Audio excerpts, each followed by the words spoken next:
बच्चियों के साथ गैंगरेप हो रहा है, मर्डर हो रहा है, रंगदारी वसूला जा रहा है।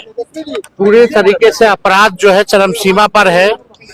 अपराधी बेखौफ है क्योंकि सरकार का ही संरक्षण मिल रहा है। कोई इन्वेस्टिगेशन के नाम पे जीरो है। सरकार अपराधियों को बचाने का काम कर रही है और जैसा कि ये कोई नई बात नहीं है, जब से एनडीए सरकार है इससे पूर्व में भी चल रही थी तो भी हम कहते थे कि अपराधी जो है विजय और सम्राट हो गए। भयानक स्थिति है बिहार की। दुर्भाग्य है इस बात का कि हमारे मुख्यमंत्री जो है अचेत है। उनको कोई मतलब नहीं रह गया। उनकी स्थिति जो है ठीक नहीं है। एक कठपुतली मुख्यमंत्री जैसे होते हैं उस हिसाब से भाजपा जो है मुख्यमंत्री का इस्तेमाल करती है और इतने कमजोर कर दिए गए हैं कि आज तक आजीवन में नीतीश जी 9 बार 10 बार शपथ लिए होंगे, लेकिन कभी भी गृह विभाग जो है किसी और दल को या किसी अन्य व्यक्ति को नहीं दिए, केवल वो अपने पास रखे थे। अब इतने बेसहाय हो गए हैं, कमजोर हो गए हैं कि होम मिनिस्ट्री ज्यादातर मुख्यमंत्री अपने पास कंट्रोल रखता है लॉ एंड ऑर्डर की, लेकिन भाजपा को देना पड़ा। और भाजपा की जो स्थिति है पूरे देश में, जितने भी भाजपा शासित राज्य है देश भर में, वही सबसे ज्यादा अपराध है। और बिहार अपराधियों को संरक्षण दे रहा है। सरकार में कोई लज्जा शर्म नहीं बचा है। पूरे बेखौफ होकर के अपराधी नंगा नाच किए हुए हैं। तमाम चीज़ों की बात कर रहे हैं, लेकिन यहाँ तो नीट छात्रा के परिवार को ही धमकी मिल रही है। इसीलिए कि वो नीट छात्रा के परिवार के लोग अपना बयान बदल दें और मुख्यमंत्री का बेटे का नाम न आने पाए, इसलिए पुलिस दबाव डाल रही है। अब आप बताइए, एक चुने हुए निर्वाचित सांसद के घर पर 2 बजे रात को बिना वर्दी को आप जाते हो, इसका मतलब क्या है? वर्दी होनी चाहिए ना। चोर चाहे भी तो जा सकता है रिवाल्वर लगा करके। तो इस मुहिम से हटाने के लिए पप्पू यादव का आप काउंटर भी करा सकते थे। पप्पू यादव नाटक कर रहे थे, जेल गए कि मरवा देंगे, इनकाउंटर हो जाएगा। अच्छा, एक बात बताइए, बिना वर्दी के जाना क्या कानून की दृष्टि से उचित है? किसी की गिरफ्तारी अगर करना है आपको तो वर्दी के साथ जाइए।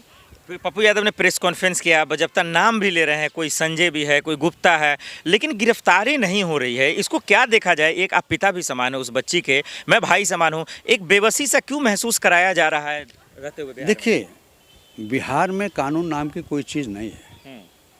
इसीलिए गृह मंत्रालय भ्रष्ट से भ्रष्टतम मंत्री सम्राट चौधरी को दिया गया, जिसकी डिग्री का पता नहीं है। जिसकी डिग्री का पता नहीं है वो बिहार सरकार का गृह मंत्री है। और देखिए, दमन और आतंक के बल पर ये सरकार चला रहे हैं, जो सफल नहीं हो पाएगा। दमन और आतंक के बल पर सरकारें नहीं चलाई जाती हैं। सरकारें जो निर्वाचित होती हैं वो गरीब गुरबा के हक और हुकूक की बात करती है, लेकिन ये सरकार गरीबों की बात नहीं करती है। गरीबों के मकान को तोड़ती है, गरीबों के दुकान को तोड़ती है, गरीबों को हरेस करती है, गरीबों को पनिश करती है। इसका जीता जागता और नीट की छात्रा है, जिसकी हत्या भी हुई और उसके परिवार के लोगों को धमकी भी दी जा रही है, जो न्याय संगत नहीं है, जो तर्क संगत नहीं है। यही डबल इंजन की सरकार कहती है कि बेटी बचाओ बेटी पढ़ाओ, न तो इनसे बेटी पढ़ाया जा रहा है न बचाया जा रहा है। देखिए, असलियत ये है कि बेटी बचाओ बेटी पढ़ाओ का नारा है, लेकिन हिंदुस्तान की जनता आप समझ चुकी है, बेटी किससे बचाओ? बेटी बीजेपी के नेताओं से बचाओ।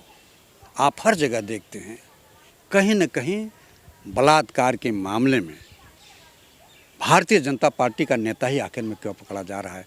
हिंदुस्तान के प्रधानमंत्री का गृह क्षेत्र है वाराणसी। वाराणसी में एक भारतीय जनता पार्टी की पदाधिकारी के घर सेक्स रैकेट चलता है और पुलिस पकड़ती है, उसके खिलाफ भी कोई कार्रवाई नहीं होती है। तो पूरी की पूरी भारतीय जनता पार्टी भ्रष्टाचार और व्यभिचार के आकंठ में डूबी हुई है। एक इनसे खुद आम जनता को अपने बेटियों की सुरक्षा स्वयं करनी चाहिए। ये भ्रष्टाचारी हैं, बेविचारी हैं। 20 साल बेमिसाल नीतीश बाबू को लेकर खूब ढंढोरा पीटा गया। नीतीश बाबू क्यों नहीं आ गया? तो उन्हीं को आगे सच बता देना चाहिए। वो तो मुख्यमंत्री के साथ साथ एक पिता समान भी हैं। देखिए, मुख्यमंत्री को तो चारों तरफ से कैप्चर कर लिया गया है, हाईजैक कर लिया गया। आप मुख्यमंत्री का चेहरा रहोगे, काम भारतीय जनता पार्टी करेगी। तो वही हो रहा है। नीतीश बेबस हैं, बेकाबू हैं, उनके मन का, उनके बस की कोई बात नहीं है। नीतीश जी परेशान हैं, बेहाल हैं, उनका बुरा हाल है। सम्राट चौधरी इर्द गिर्द चारों भारतीय जनता पार्टी और गृह मंत्री अमित शाह ने घेरा बना रखा है। नीतीश कुछ बोल नहीं पाएंगे। अगर नीतीश बेटे की वजह से नहीं बोल पा रहे, निश्चित रूप से कोर दबी हुई है। जिस तरह से अमेरिका और चीन के मामले में नरेंद्र मोदी की कोर दबी हुई है, उसी तरह से भारतीय जनता पार्टी की सरकार में नीतीश बाबू की कोर दबी हुई है और नीतीश बाबू अपने बेटे के नाते कुछ बोलने में सक्षम नहीं हो पा रहे हैं। नीतीश बाबू चुप हैं कि कहीं मुझे ही रेल न दिया जाए। बच्चियों के साथ गैंगरेप हो रहा है, मर्डर हो रहा है, रंगदारी वसूला जा रहा है। पूरे तरीके से अपराध जो है चरम सीमा पर है। अपराधी बेखौफ है क्योंकि सरकार का ही संरक्षण मिल रहा है। कोई इन्वेस्टिगेशन के नाम पे जीरो है। सरकार अपराधियों को बचाने का काम कर रही है और जैसा कि ये कोई नई बात नहीं है, जब से एनडीए सरकार है, इससे पूर्व में भी चल रही थी, तो भी हम कहते थे कि अपराधी जो है विजय और सम्राट हो गए। भयानक स्थिति है बिहार की। दुर्भाग्य है इस बात का कि हमारे मुख्यमंत्री जो है अचेत है। उनको कोई मतलब नहीं रह गया। उनकी स्थिति जो है ठीक नहीं है। एक कठपुतली मुख्यमंत्री जैसे होते हैं, उस हिसाब से भाजपा जो है मुख्यमंत्री का इस्तेमाल करती है और इतने कमजोर कर दिए गए हैं कि आज तक आजीवन में नीतीश जी 9 बार 10 बार शपथ लिए होंगे, लेकिन कभी भी गृह विभाग जो है किसी और दल को या किसी अन्य व्यक्ति को नहीं दिए, केवल वो अपने पास रखे थे। अब इतने बेसहाय हो गए हैं, कमजोर हो गए हैं कि होम मिनिस्ट्री ज्यादातर मुख्यमंत्री अपने पास कंट्रोल रखता है लॉ एंड ऑर्डर की, लेकिन भाजपा को देना पड़ा। और भाजपा की जो स्थिति है पूरे देश में, जितने भी भाजपा शासित राज्य है देश भर में, वही सबसे ज्यादा अपराध है। और बिहार अपराधियों को संरक्षण दे रहा है। सरकार में कोई लज्जा शर्म नहीं बचा है। पूरे बेखौफ होकर के अपराधी नंगा नाच किए हुए हैं।